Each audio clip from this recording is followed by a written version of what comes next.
শুনুন, আমি রবীন্দ্রনাথ ঠাকুরের মানের হানি করিনি। রবীন্দ্রনাথ ঠাকুর মুসলিম বিদ্বেষী মানুষ।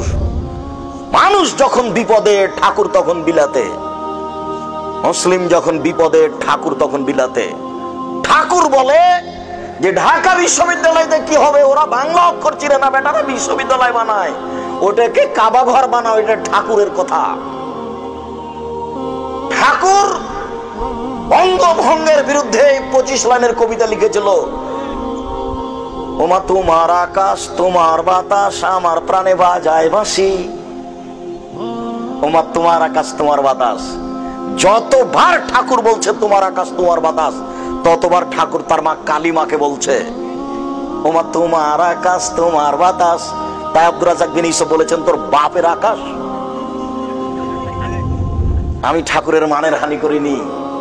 এদেশের ছেলে মেয়ে, এদেশের শিক্ষক বুঝুক, বিচারের মাঠে সবাইকে জবাব দিতে হবে, আমাকে দিতে হবে না। আমি প্রস্তুত আছি এটা সেরে।